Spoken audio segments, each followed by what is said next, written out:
ஐயா வணக்கங்க ஐயா. வணக்கம் ஐயா. நம்ம ஒவ்வொரு கிரகத்தையும் இன்றைய இடங்களை பற்றி பார்த்துட்டு வந்துட்டு இருக்கோம். அதுக்கு முன்னாடி இன்னைக்கு நம்ம பார்க்கக்கூடிய கிரகம் மிகப்பெரிய கிரகம்னு சொல்லலாம். எல்லாரும் பார்த்து பயப்படக்கூடிய ஒரு கிரகம் சனி பகவான். சனி சனியை பற்றி உங்கள் ஜோதிட புதிரில் கொஞ்சம் சொல்லுங்க ஐயா.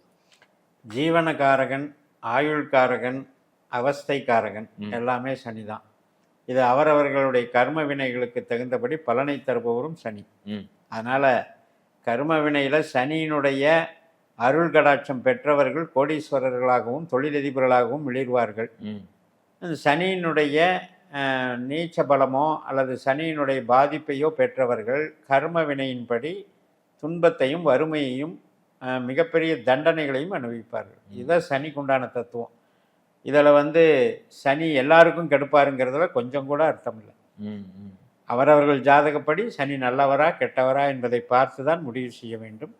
யாருக்கெல்லாம் சனி தொழில் ஸ்தானம் சம்பந்தப்படுறாரோ, நல்ல வகையில் வலிமை பெறுகிறாரோ, அவர்கள் மிகப்பெரிய சனி கொடுத்தார் தடுப்பார் இல்லை, அப்படி டெவலப் பண்ணி விட்டு. ஆனால் புகழ் சார்ந்த விஷயத்துக்கு அவர் வேணும் இல்லைங்களா? பப்ளிக் சர்வீஸுக்கு சனி இல்லாமல் பப்ளிக் சர்வீஸுக்கு போக முடியாது. கவர்மெண்ட்டில் இருக்கக்கூடிய அதிகாரிகளுக்கெல்லாம் சனியினுடைய பங்களிப்பு உண்டு.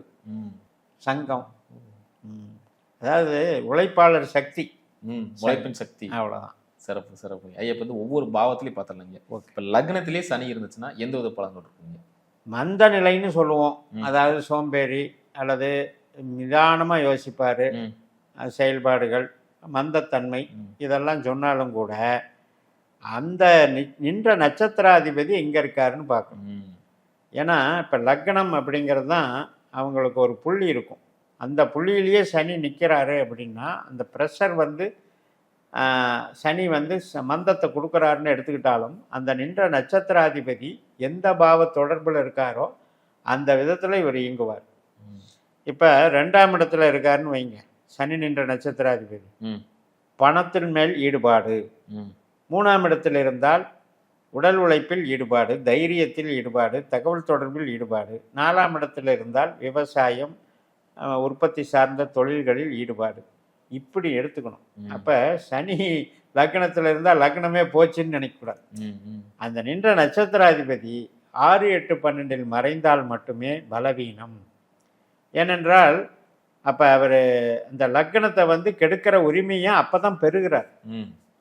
மற்ற பாவங்களோடு தொடர்பு கொள்ளும்போது மற்ற பாவங்கள் மூலமாக இவர் வளர்க்குற உரிமையை தான் வச்சிருக்கார். அதனால சனி லக்னத்தில் இருப்பது மந்தப்போக்குங்கிற வகையில் நிதான செயல்பாடுங்கிற வகையில் வேணால் ஏற்றுக்கலாமா ஒழிய, அவர் நின்ற நட்சத்திராதிபதி தொழில் ஸ்தானங்களில் பங்கு கொள்வது மிகப்பெரிய சிறப்பை தான் தரும். சிறப்புங்க. அடுத்து பேச்சு சொல்லும் போது 2ஆம் இடம் சொல்லுவோம், தனம், வாக்கு, நாக்குல சனி. ஆமாம், நாக்குல சனி. அப்படி இருக்கும்போது எந்த மாதிரி இருக்குங்க? இதை ஜென்ரலாக சொன்னதோட குடும்ப சனி அப்படின்னு நம்ம ஜோதிடத்தில் திருமணத்துக்கு கூட குடும்பத்தில் பிரச்சனையாகவே இருக்கும், குடும்பத்தில் துக்ககாரகன்னு எடுத்துக்கணும் சனி. அதே மாதிரி பேசுறதுனால அடுத்தவங்க மனசு புண்படும், கெட்ட வார்த்தை பேசுவாங்க. அதாவது லாங்குவேஜ் இது இருக்காது, தரம் இருக்காது. இப்படியெல்லாம் இருந்தாலும் கூட அந்த நின்ற ஸ்தானாதிபதி, அதாவது நின்ற நட்சத்திர ஸ்தானாதிபதி, சனி நின்ற நட்சத்திர ஸ்தானாதிபதி 2லேயே இருந்து அவர் சுபகிரகமாக இருக்காருன்னு வைங்க. சுக்கர நட்சத்திரம், சூரியன் நட்சத்திரம். சூரியன் கொஞ்சம் அதட்டலை கொடுப்பார், ஒழிய கெடுக்க மாட்டார். அதே மாதிரி சந்திரன், புதன், குரு, இப்படி குரு இதெல்லாம் சுபகிரகமாக இருக்கும்போது அது ஒரு கவர்ச்சியாக கொண்டு போயிடும். இந்த செவ்வாய், ராகு, கேது இதில் அந்த ராகு, கேது, செவ்வாய் 8, 12 தொடர்பு கொண்டால் பேச்சால் கெட்டு போகிறது, பணத்தால் கெட்டு போகிறது, குடும்பத்திலையும் குழப்பம் உண்டாகி குடும்பமும் சீர்குலைந்து போகிறதெல்லாம் நடக்கும். அப்போ ஒரு கிரகம் பாவ கிரகம் 2ல் இருக்கிறதுனாலேயே நம்ம அந்த ஸ்தானத்துக்கு எடுத்துட்டாருன்னு எடுத்துக்கூடாது. அந்த நின்ற நட்சத்திராதிபதி சுபராக இருந்து சுபஸ்தானங்களில் அமர்ந்தால் நிச்சயமாக இந்த சனி சுபத்துவத்தை அடைகிறது. அப்படி எடுத்துக்கோம் ஐயா. அடுத்து பார்த்தீங்கன்னா 3ஆம் இடம் உபஜயஸ்தானம். ஸோ அந்த இடத்துல சனி இருக்கும்போது எப்படி இருக்கு? அது இப்போ சகாயம்னு சொல்கிறோம். இப்போ ஒரு வேலை செய்கிறோம், வீட்டில் வேலையாளர் இருக்காங்க, அல்லது நம்ம வேலை பார்க்குற இடத்துல உதவியாளர்கள் இருப்பாங்க. இதெல்லாம் 3ஆம் இடத்தை குறிக்கும். ஒரு ஹெல்ப்பு, அந்த ஹெல்ப்புக்கு கொடுக்கறது நமக்கு கீழே அசிஸ்டண்ட்டுங்கிறது இந்த 3ஆம் இடம்னு வச்சுக்கலாம். அப்படிப்பட்ட அமைப்பு இந்த 6ஆம் இடம், 3ஆம் இடம் இதெல்லாம் வேலையாட்கள் அப்படிங்கிற வகையில் சனி சிறப்பை கொடுப்பார். அதில் ஒன்றும் சந்தேகம் இல்லை. ஆனால் என்னன்னா ஒரு முடிவெடுக்கிறதுல கொஞ்சம் ஆசிலேஷனை கொடுப்பார். அதே மாதிரி தைரியத்தை கொஞ்சம் குறைச்சிருவார், வீரியத்தை கொஞ்சம் குறைச்சிருவார். இதெல்லாம் வந்து சனியினுடைய பேக் பாயிண்ட்டு. அதில் வந்து நின்ற நட்சத்திராதிபதி வலுவாக இருந்தார் அப்படின்னு வைங்க. இப்போ மூணாம் இடத்துல நின்ற சனி, நின்ற நட்சத்திராதிபதி அங்கேயே இருக்காருன்னு வைங்க, அந்த பாதிப்பு வராது. 3லேயே இருக்கிறதுனால 3ஆம் இடத்தை வளர்த்துருவார். அது வந்து இப்போ செவ்வாயாக இருந்தால் போட்டி பந்தயங்களில் ஒரு சண்டை சச்சரவு உள்ள ஒரு ஃபீல்டாக அமைஞ்சிடும். இப்போ நீங்கள் வந்து மல்யுத்தம் இந்த மாதிரி இது, அதே மாதிரி இப்போ ஒரு தகவல் தொடர்பில் வந்து ஆயுதங்கள் எல்லாம் இது பண்ணுறாங்க இல்லையா, அந்த மாதிரி இப்போ மிலிட்ரியில் நுணுக்கமான கருவிகள் செய்கிறாங்க இல்லையா ஒர்க் ஷாப்பில், இதெல்லாம் டிஜிட்டலாக பண்ணும்போது இந்த சனி செவ்வாய் காம்பினேஷன் கொஞ்சம் ஒர்க் அவுட் ஆகும். மொத்தத்தில் 3ல் சனி வந்து கொஞ்சம் பலவீனம், ஆனால் சகாயத்துக்கு நன்மை. இப்போ நம்மளால் முடியல, ஆனால் நமக்கு ஹெல்ப் கிடைச்சிக்கிட்டே இருக்கும். அதுக்கு வந்து மிகப்பெரிய சிறப்பு. நமக்கு கீழ் சகோதரர் அப்படிங்கிறது அவ்வளவு சிறப்பு இல்லை. ஆமாம், இளைய சகோதரத்தில் அவங்களுடைய வளர்ச்சி தடைன்னு எடுத்துக்கலாம். அடுத்து 4ஆம் இடத்துல சனி. 4ஆம் இடம் தான் தாயார். அதனால் அங்கே வந்து பிரச்சனை கொடுக்குது. தாயாரினுடைய வாழ்க்கையில் அவங்களுக்கு ஏற்படக்கூடிய சோதனைகள், அதே மாதிரி வீடு நிலம் வாகனம், இதில் வந்து ஒரு பெரிய மெரிட்டாக இல்லையே, என்னால் வந்து பெரிய லெவலில் வீடு கட்டி வாழ முடியலையே அப்படின்ற ஒரு பிரச்சனை, அல்லது ஒரு மாதிரி பழமை வாய்ந்த வீடு. இப்போ ஒரு சிலர் பார்த்தீங்கன்னா சிமெண்ட் ஷீட் போட்டது இந்த மாதிரி வீடுகள் எல்லாம் கட்டிக்கிறாங்க இல்லையா, அது மாதிரி ஒரு தரமான கட்டிடம் இல்லாமல் ட்ரெடிஷ்னலாக இருக்கிற வீடுகள், பழைய பாணியில் அமையப்பட்ட வீடுகள், இதெல்லாம் சனியை குறிக்குது. சுகாதாரம் குறைவாக இருக்குது அந்த ஏரியா. அதே மாதிரி சொந்த பந்தங்கள் பார்த்தீங்கன்னா ஒன்றுக்கு ஒன்று வஞ்சம் சூழ்ச்சி, இது மாதிரி அமைப்புகளை சனி எடுத்துக்கணும். இப்போ அவர் நின்ற நட்சத்திராதிபதி குருவோ சுக்கிரனோ புதனோ சந்திரனோ சுப கிரகங்களாக அமையும் பொழுது இதெல்லாம் கொஞ்சம் மாறுபடும். அதெல்லாம் மாறுபட்டு இப்போ இந்த 4ஆம் இடத்துக்கு வந்து 8-12 இருந்தால் கொஞ்சம் கஷ்டம், 4ஆம் இடத்தை கெடுத்துரும்.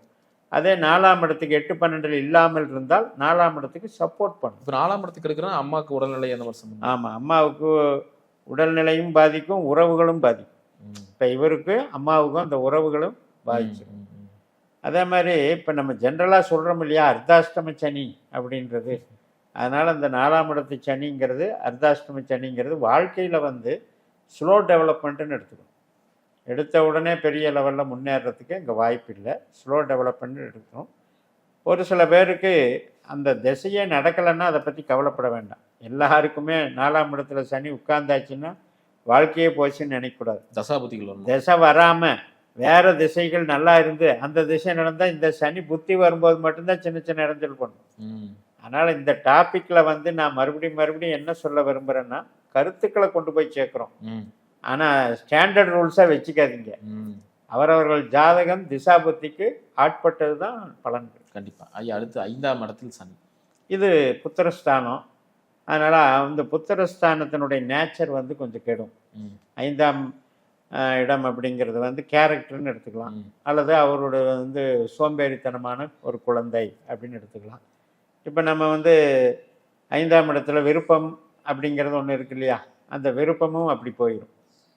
இப்போ ஆசைப்படுறதே கொஞ்சம் லோ லெவலில் ஆசைப்பட்டா அந்த மாதிரியும் போயிடும், அதையும் பார்த்துக்கணும். மற்றபடி 5ஆம் இடத்துல வந்து பூர்வீகத்தில் வந்து அவ்வளோ செழிப்பில்லை அப்படின்னு எடுத்துக்கணும். அதே மாதிரி தெய்வங்கள் பார்த்தீங்கன்னா காவல் தெய்வங்களாக இருக்கும், இஷ்ட தெய்வங்கள். இந்த கத்தி வச்சிருக்கிறது கருப்பராயன், முனீஸ்வரன், ஐயனார், இது மாதிரி. ஐயா, அடுத்து 6ஆம் இடத்தில் சனி. இங்கே தான் பிரச்சனை. அதாவது வேலைக்கு நல்லா இருக்கும், ஆனால் தொழிலுக்கு கடனை ஏற்படுத்திடும். 6ஆம் பாவ சனி அப்படிங்கிறது கடனை ஏற்படுத்துவதில் வல்லவர் அப்படின்னு எடுத்துக்கணும். அந்த சனி நின்ற நட்சத்திராதிபதி 6ல் இருந்தால் தொழில் நடக்கும், கடன் வாங்கி தொழில் நடந்து பிரபலமாவாங்க. ஆனால் ஸ்லோ டெவலப்மெண்ட், ஃபாஸ்ட்டாக எதிர்பார்க்க முடியாது. இவங்கெல்லாம் வந்து ஜாப் ஒர்க் பண்ணுறது ரொம்ப சிறப்பு. இப்போ ஒரு பொருளை ரா மெட்டீரியலை வாங்கி கன்வெர்ட் பண்ணி கூலி வாங்கிட்டு அதுக்கு டிஸ்பஸ் பண்ணாங்கன்னா நல்லாயிருக்கும். உழைப்புக்கு ஊதியம் பெறுவதற்கு 6ஆம் இடத்து சனி நன்மை, ஆனால் நரம்பு சார்ந்த நோய்களுக்கு பிரச்சனை. அடுத்து 7ஆம் இடத்துல சனி. ரொம்ப டெட்லி காம்பாமல் சொல்லுவாங்க, தடையாயிருச்சு, கல்யாணம் நடக்கல அப்படிங்கிறாங்க. கேரக்டரு, லைஃப் பார்ட்னருடைய கேரக்டரு மந்த போக்கு, அவர்கள் வந்து வயது முதிர்ந்த தோற்றம் ம். அல்லது வயது ஈக்குவல் வயசோ அல்லது கூடுதலாகவோ கல்யாணம் பண்ணிக்கிறாங்கல்ல. இப்போ பெண்கள் வந்து ஆண்கள் வந்து பெண்கள் வயது கூடின பெண்களை கல்யாணம் பண்ணுறதெல்லாம் இதில் சேரும். 7ஆம் இடத்தில் சனி. அந்நிய அமைப்பு, நம்ம ஸ்டேட்டஸுக்கு கொஞ்சம் குறைஞ்ச அமைப்பு, ம். இது மாதிரியெல்லாம் சனி கொடுப்பார். இந்த சனியினுடைய தன்மை என்ன அப்படின்னா, அது வந்து இப்போ நம்ம லக்னத்தில் குரு இருக்கு. ம். நாம் என்ன சொன்னோம், பெருசாக மதிப்பு மரியாதையோட கண்டிப்பா. நாம் வந்து தன்மையாக இருப்போம்னு சொல்கிறது. அதே 7ஆம் இடத்துல சனி இருந்தால் ஆப்போசிட்டாக வேலை செய்யும். நம்ம எவ்வளோ தூரம் நம்ம மதிப்பை கெடுக்கணுமோ அத்தனையும் பண்ணும். ஏன்னா 7ஆம் பாவம் மூலியமா கெடும். அதனுடைய கேரக்டர். ம். ம். சனி இப்போ நம்ம சுறுசுறுப்பாக இருக்கோம், நம்ம பங்க்சுவலாக இருக்கோம், அது பங்க்சுவலாக இல்லைன்னா பிரச்சனை தானே. அந்த மாதிரி வேலை செய்யும். கண்டிப்பா. பட் சனி நின்ற நட்சத்திராதிபதி 8-12 இருந்தால் வாழ்க்கையே கொஞ்சம் சோகம்தான். 7ஆம் இடத்துக்கு 8-12 மறைவு. ஐயா அடுத்து 8ஆம் இடம். 8ஆம் இடத்துக்கு சனி. இதுதான் படாத கஷ்டம் படுறதுன்னு அர்த்தம். அதாவது வந்து விபத்துகள், ம். அவமானங்கள், எவ்வளவு உழைச்சும் ப்ரொமோஷன் கிடைக்காம என்னை வந்து கீழே தள்ளிகிட்டே இருக்காங்க, டீப்ரமோட் பண்ணிகிட்டே இருக்காங்க, அதிகமாக என்னை இன்சல்ட் பண்ணுறாங்க, என்னை வந்து டார்ச்சர் பண்ணுறாங்க அப்படிங்கிறதெல்லாம் 8ஆம் இடம். இந்த 8ஆம் இடத்தில் சனியில் வந்து இது தேவையில்லாத பிரச்சனைக்கு மேலே பிரச்சனை வந்துக்கிட்டே இருக்கிறது அப்படின்னா தாங்கவே முடியல, இதுக்கு வந்து இல்லாமையே போயிடலாமேன்னு நினைக்கிற அளவுக்கு. 8 ஆயுள் அல்லவா, ஆமாம். ஆயுளை மட்டும் கொடுத்துட்டு மற்ற எல்லாத்தையும் கெடுக்கிறது தான் 8ஆம் இட சனியினுடைய. ஆனால் 8ல் சனி இருந்தாலும் அதிக நீட ஆயுள் நல்லா இருக்கும். ஆயுள்காரங்கன் ஆயுள் ஸ்தானத்தில் வளர்த்துடுவார், ஆனால் கஷ்டத்தையும் வளர்த்துடுவார். ஏன்னா 8ஆம் இடம் தான் தடை, தோல்வி, விபத்து, வலி, வேதனை, கஷ்ட நஷ்டம் இத்தனையும் கொடுப்பார். அதே நேரத்தில் அந்த சனி நின்ற நட்சத்திராதிபதி 3, 7, 11, 1, 5, 9 இந்த மாதிரி ஸ்தானங்களில் இருந்தால் இந்த நான் சொன்ன கெடுபலன் அத்தனையுமே நடக்காது. அடுத்து 9ஆம் இடத்தில் சனி. பாக்கியம் அப்படிங்கிறது இதெல்லாம் பார்த்தீங்கன்னா பூர்வீக சம்பந்தப்பட்ட குலதெய்வ குற்றம், குலதெய்வத்தில் வந்து ஒரு சரியான அணுகுமுறை இல்லை, வழிபாட்டு முறை இல்லை இப்படிங்கிறது, தந்தை வர்க்கத்தில் வந்து பலகீனம், அதாவது இப்போ நிறைய தாத்தா காலத்தில் இருந்ததுங்க எங்கள் அப்பாவே அழிச்சிட்டாருங்க அப்படின்னு சொல்கிறதெல்லாம் இந்த 9ல் சனி. இந்த 9ஆம் இடத்துல சனி வந்து ப்ரொமோஷனுக்கு தடை, புகழுக்கு தடை, ஆப்பர்ச்சுனிட்டி கொடுக்காது, இதெல்லாம் நமக்கு எடுத்துக்கலாம். அதே மாதிரி தெய்வ அனுக்கிரகத்திலையும் பார்த்தீங்கன்னா ஒரு மாதிரி தத்துவார்த்த ரீதியாக சிந்திக்கிறது. இப்போ பார்த்தீங்கன்னா அசுர தேவதைகள் எல்லாம் வழிபடுறாங்க இல்லையா, அந்த மாதிரி விஷயங்கள் அப்படி போய்கிட்டு அது மாதிரி இப்போ அந்த தெய்வங்கள் உக்கிர தெய்வங்கள்ங்கிறத விட ஒரு அசுத்தமான பூஜைகள் செய்கிறதுன்னு புரியுது இல்லையா. சனினாலே கொஞ்சம் அசுத்தம், அந்த மாதிரி ஒரு ஆச்சாரம் இல்லாத தன்மை அப்படிங்கிறத இந்த 9ஆம் இடத்தை கொடுத்துரும்.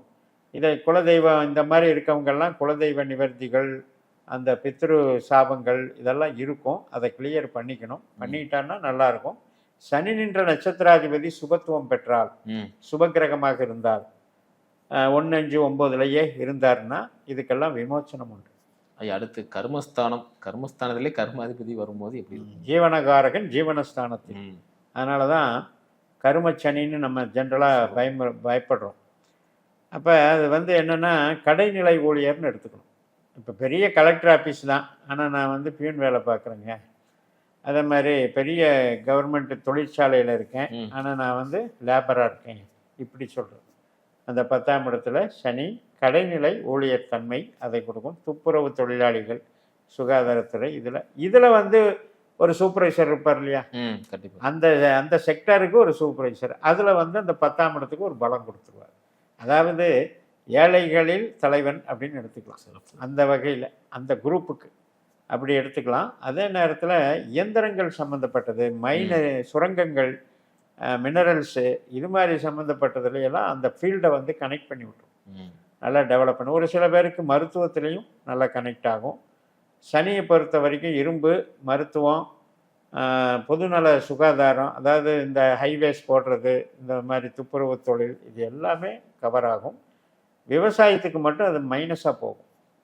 அதே நேரத்தில் கால்நடை வளர்ப்புக்கு ப்ளஸ்ஸாக போகும். இந்த சனி நின்ற நட்சத்திராதிபதி 8, 12 இருந்தால் இவங்க பேசாமல் சம்பளத்துக்கு வேலைக்கு போகிறது தான் நல்லது. சிறப்புங்க. அடுத்து 11ஆம் இடம் லாபஸ்தானத்தில் சனி. மூத்த சகோதர ஸ்தானம். ம் அதில் வந்து ஒரு ப்ராப்ளத்தை கொடுத்துரும். அதான் அவருடைய வளர்ச்சியை தடை பண்ணும், ம் அவருக்குடைய சுபாவத்தை கெடுக்கும். மற்றபடி 11ஆம் இடம் என்பது நாம் அடையக்கூடிய வெற்றி, நாம் எதிர்பார்க்கக்கூடிய ஆசைகள், இதெல்லாமே ஸ்லோவாக நடக்கும்னு அர்த்தம். அது நல்லது தான். ஆனால் ஒருவேளை அந்த சனி நின்ற நட்சத்திராதிபதி 11லேயே இருந்தால், திசையும் நடந்தால் நிச்சயமாக நல்லா டெவலப் ஆயிடுவாங்க. அதாவது எளிதில் வெற்றி ம் அப்படிங்கிறது ஈஸியாக இருக்கும். கஷ்டப்படாமல் வாழ்க்கையில் முன்னேற்றங்கள், வளர்ச்சிகள், இவர்களுக்கு ஆப்பர்ச்சுனிட்டிகள் ஈஸியாகவே காண்பிச்சு கொடுத்துரும். அந்த 11ல் சனிங்கிறது அந்த கெட்ட கிரகம் மறைஞ்சு போகுது, அந்த மாதிரி நல்லது. பட் அதே நேரத்தில் சனி நின்ற நட்சத்திராதிபதி 8-12லையோ 6-8-12லையோ இருந்தால் எந்த எதிர்பார்ப்பும் நிறைவேறாது. அதுதான் மிகப்பெரிய சோகம். அடுத்து இறுதியாக 12ஆம் இடத்துல சனி, விரைய சனின்னு சொல்லுவோம். அதில் வந்து மெயினாக பார்த்தீங்கன்னா காலில் பாதிக்கப்படுறவங்க, ம் சில பேருக்கு காலில் ஆக்சிடெண்ட்டில் இழக்கிறது, இதெல்லாம் மற்றும் செவ்வாய் சனி சம்மந்தப்படுறது, இதெல்லாம் வந்து துண்டிக்கிறது, பாகங்கள் துண்டிக்கிறது, உடம்புல உறுப்புகள் துண்டிக்கிறது, இதையெல்லாம் காட்டும். மொத்த பணத்தையும் பறி கொடுக்கறதுன்னு சொல்கிறது 12ஆம் இடம் விரயம். அப்படிங்கும்போது இவ்வளவு நல்லா வாழ்ந்தேன், ஆனால் அந்த டைம் வந்தது, அந்த டைமில் எல்லாமே வாஷ் அவுட் ஆயிடுச்சு அப்படின்னு சொல்கிறோம்னா அந்த 12ஆம் இடம். அது மட்டும் இல்லை, 12ஆம் இடத்துல ரகசிய செயல்பாடுகள் இருக்குது. அந்த செயல்பாடுகளில் வந்து சில கீழ்த்தரமான, இன்றைக்கி நிறையா ஸ்மக்லிங் அது இதுன்னு பண்ணுறாங்க இல்லையா, நம்பர் 2 பிஸ்னஸ்ஸு, இது மாதிரி எல்லாம் அந்த 12ஆம் இடம் வந்து மறைமுகமான சில வேலைகளை செய்ய சொல்லும். அதன் மூலம் வந்து பிரச்சனைகளையும் அனுபவிக்கும். சிறைவாசம் கொண்டு 12ல் சனி வேலை செய்யும். மறைந்து வாழக்கூடிய தன்மை, சிறைவாசம் போகிறது, அதே மாதிரி ஊரை விட்டு ஓடி போகிறது. நீங்கள் சொல்கிறது எல்லாமே இந்த 8-12 கனெக்ஷன் இருக்கும். ஆமாம், 8ஆம் பாவம் 12ஆம் பாவ தொடர்பில் கனெக்ஷன் இருக்கும். இப்போ சனி நின்ற நட்சத்திராதிபதி 11ல் இருந்தால் இது அடிபட்டு போகும், 12 வேலை செய்ய. 3-7-11ல் இருந்தால் நன்மை. சிறப்பு சிறப்பு, ரொம்ப அற்புதம் சொன்னீங்க. மீண்டும் அடுத்த காணொளியில் அடுத்த கிரகத்தை பற்றி பார்க்கலாம். நன்றிங்க.